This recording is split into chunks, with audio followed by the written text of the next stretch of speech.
Let's take a closer look at this BRINKS security bar. I have it installed here against my door as a security measure. It can be also used in a sliding door, but let's take a closer look at this. You can see here that I have it under the handle and on the floor. It's designed to go against basically a hard floor. You wouldn't want to use it on carpet or a rug because it has a rubber foot on the bottom that pivots and is flexible. And then it has a fork that goes up underneath the door handle.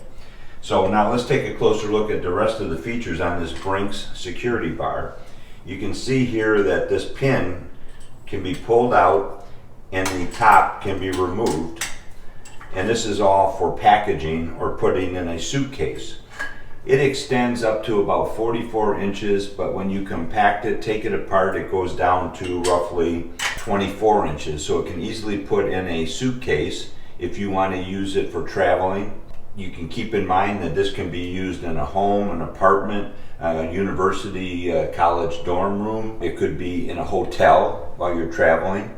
But you can see here that it is made out of steel tube and it is 20 gauge thickness, extremely tough and strong.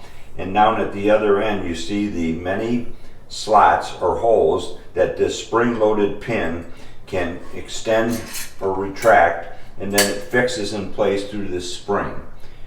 It is a very durable and tough product for any kind of security application like this. I highly recommend this BRINKS security bar.